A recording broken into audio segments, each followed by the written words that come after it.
আজকে আমরা দেখব একটা ইমেজের ব্যাকগ্রাউন্ডকে কিভাবে ব্লার করতে হয়। তার জন্য আমরা ইমেজটিকে ড্র্যাগ অ্যান্ড ড্রপ করে ফটোশপে ওপেন করব।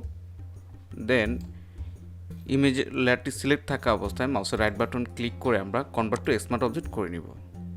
দেন ইমেজের সাবজেক্টটিকে সিলেক্ট করার জন্য আমরা কুইক সিলেকশন টুলে ক্লিক করে সিলেক্ট সাবজেক্টে ক্লিক করব।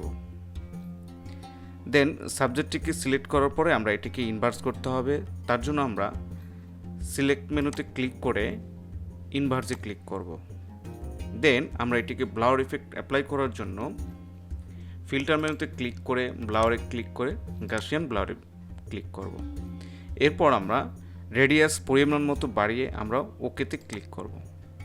তাহলে আমরা বুঝে নিতে পারবো যে ব্লার ইফেক্টটা অ্যাপ্লাই হয়েছে কিনা। তো এইভাবেই আমরা ব্যাকগ্রাউন্ডে ব্লার ইফেক্ট অ্যাপ্লাই করব। Thank you.